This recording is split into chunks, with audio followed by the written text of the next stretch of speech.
Well, the first thing I want to say about the government shutdown debate broadly is I think it's a fake and artificial debate, if we're being really honest about it. What happens every time? The government comes back, all the employees get their back pay, and generally the government comes back bigger every time. Even the $1.5+ trillion that the so-called, I would say, fiscal hawk conservatives are proposing is still the largest federal budget that we will have ever had, right? And so I think the right answer has to be thinking on the timescales of history. I actually applaud the Republicans who are holding a firm line on this. We have to drive deep cuts. So rather than talking about a fake shutdown debate, I'd actually prefer proposing a real government shutdown of the administrative state, of those three-letter agencies in Washington, D.C., the people who we never elected to run the government, who are the ones who are actually running the government. 75% headcount reduction in the number of federal bureaucrats, rescind a majority of those unconstitutional federal regulations. And I think that unlocks the economy, Neil. That also unlocks prosperity in this country. Zero-based budgeting. That's what I'm bringing to Washington, D.C. as the president. Start with zero as the baseline and then ask exactly what's necessary, rather than starting with last year as the assumed baseline. That'll take a CEO in the White House. There isn't a state in this union that does it today. The federal government's never done it. That's exactly how I will run the federal government. And that's exactly how we address our national debt while also doing it in a sane manner. Meanwhile, if somebody wants to make a motion against me, bring it. There has to be an adult in the room. So are you going to do it? Or are you going to move to oust him? Kevin McCarthy's going to get his wish. I don't think the adult in the room would allow America to sit atop a $33 trillion debt facing $2.2 trillion annual deficits. I don't think the adult in the room would allow $8 trillion of this debt to come into refinancing at a higher level without serious spending cuts. And I don't think the adult in the room would lie to House conservatives. And that is exactly what Kevin McCarthy did. All right, I want you to listen to what Hakeem Jeffries said after the... Kevin's new boss. Let's hear from him. Boy, oh boy, oh boy, oh boy, oh boy. We got to talk about a fascinating set of politics that is going on in Washington, D.C., in the swamp.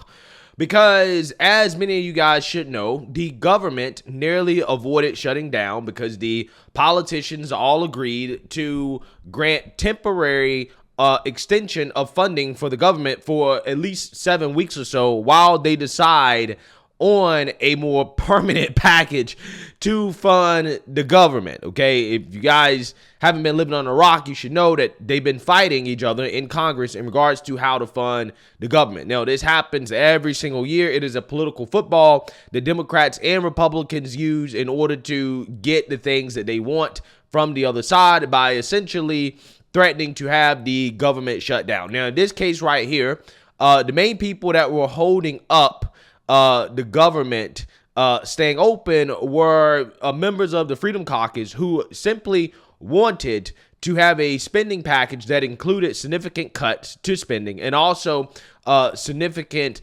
investments in border security. Madam Speaker, the continuing resolution being offered today is a bad deal for Republicans. The entire premise of this continuing resolution is that if Republicans surrender on every single issue except the border, that it will be good politics because we will force the Democrats to defend bad border policy. But, Madam Speaker, surrender has been a virus that has afflicted my fellow Republicans for far too long. To prove the point, just look at the border policies that we're supposedly fighting for. The border policies that Republicans will argue for this morning represent a retreat from the border policies we took last night. Last night, we said we wouldn't fund DHS unless E-Verify was passed because they had to take up H.R. 2. Now we're saying we will give Mayorkas and the Biden administration more money even if they don't pass E-Verify. So overnight, in the last 11 hours, the Republican border position has gotten weaker through this continuing resolution. That's why I'm voting against it. We cannot be serious about border security without E-Verify. I will fight for E-Verify. 11 hours ago, the Republicans fought for E-Verify, and now the white flag of surrender.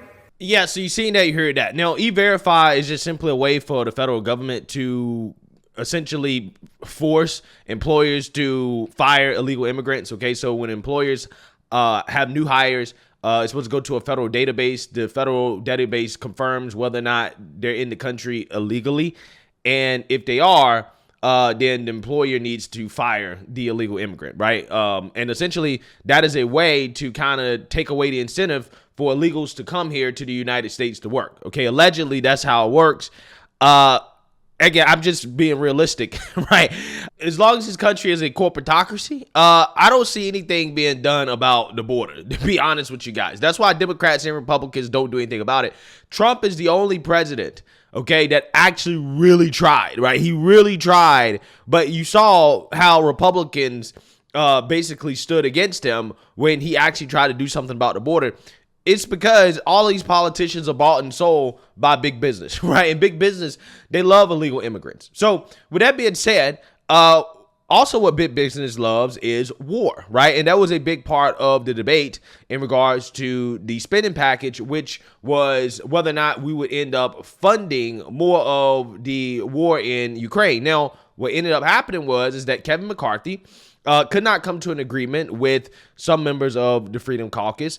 So he did not have the votes to pass the Republican version of the spending deal, which likely would have been rejected by the Senate. And if it passed the Senate, Biden said he would veto it. So instead, what Kevin McCarthy did was decide to work with Democrats in order to pass a continuing resolution, okay, a deal to keep the government open temporarily, but to exclude funding for Ukraine, okay? Because again, that is a big deal. That's what a lot of Republicans are caught up on now, is the funding for Ukraine. So Kevin McCarthy decided to cut that out, to work with Democrats, and to get the continuing resolution passed, which did pass the Senate.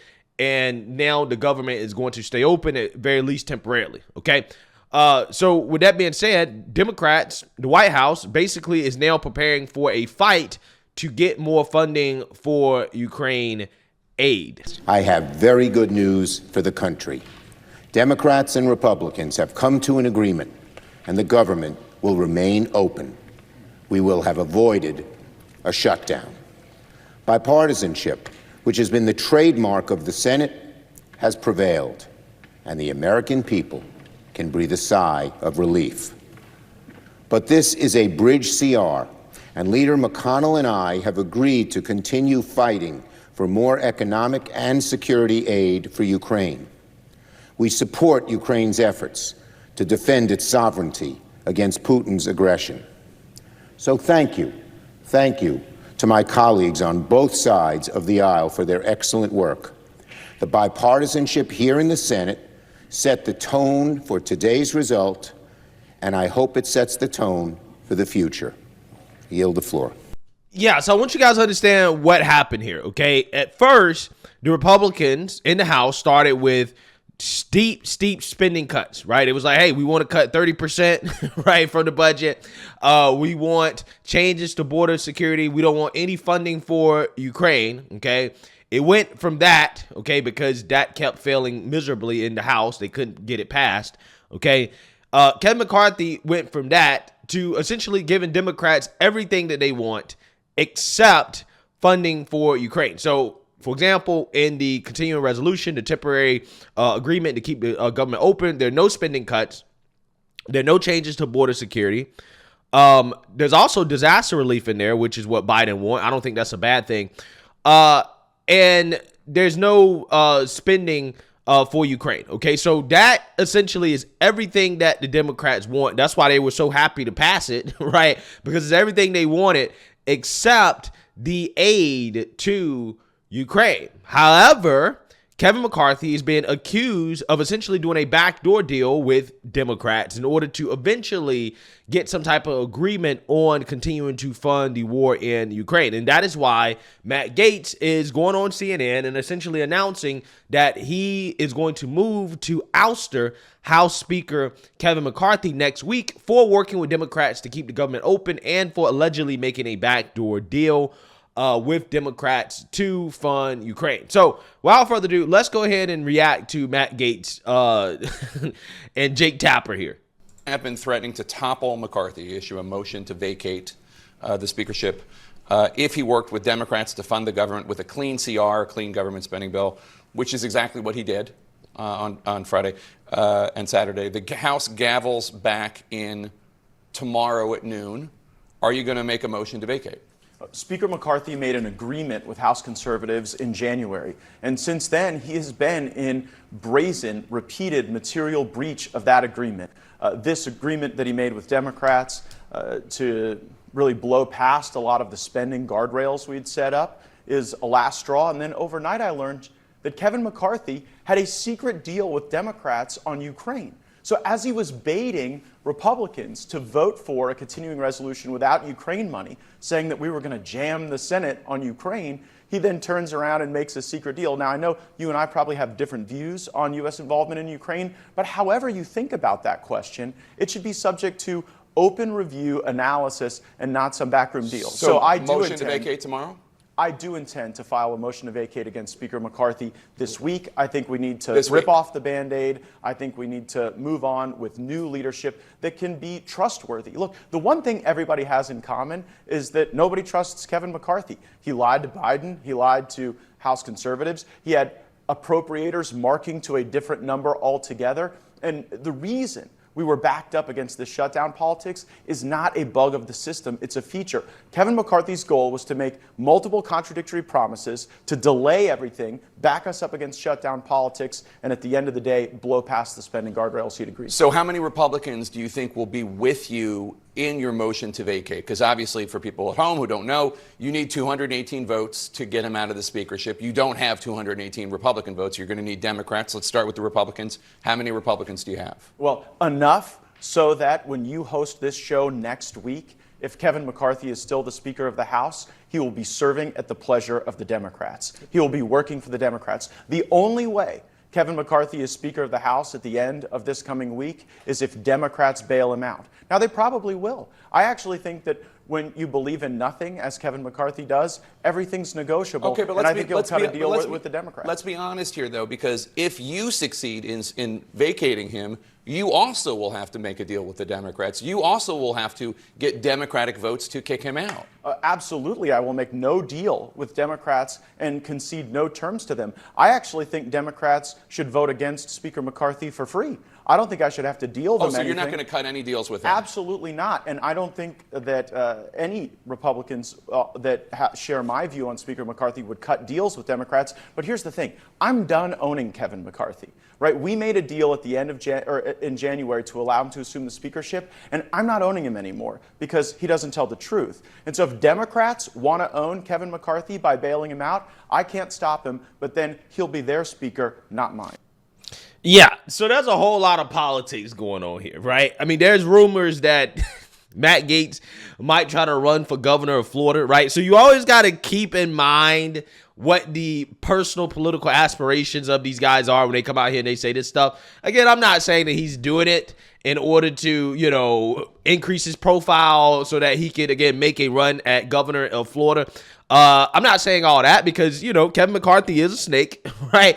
And Kevin McCarthy did kind of pull a snake move by deciding to work with Democrats in order to keep the government open instead of just having some cojones and being like, you know what? We're at a national crisis when it comes to spending. At some point, we have to get serious about cutting spending and border security and not giving any aid anymore to this war in Ukraine, which could lead us to World War III. At some point, you got to have some cojones and say, you know what? We're willing to shut down the government for this, right? We're willing to have a shutdown because these issues are that important, right? We do need to cut spending, okay? We do need to secure the border.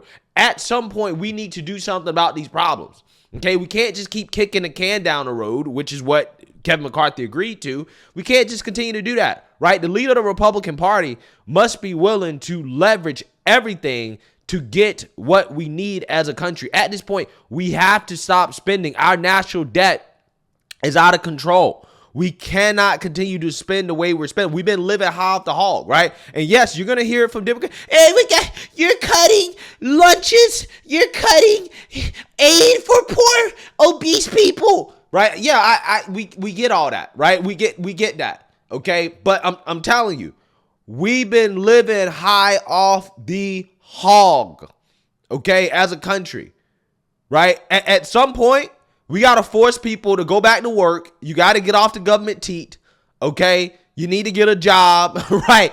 Fend for yourself, okay?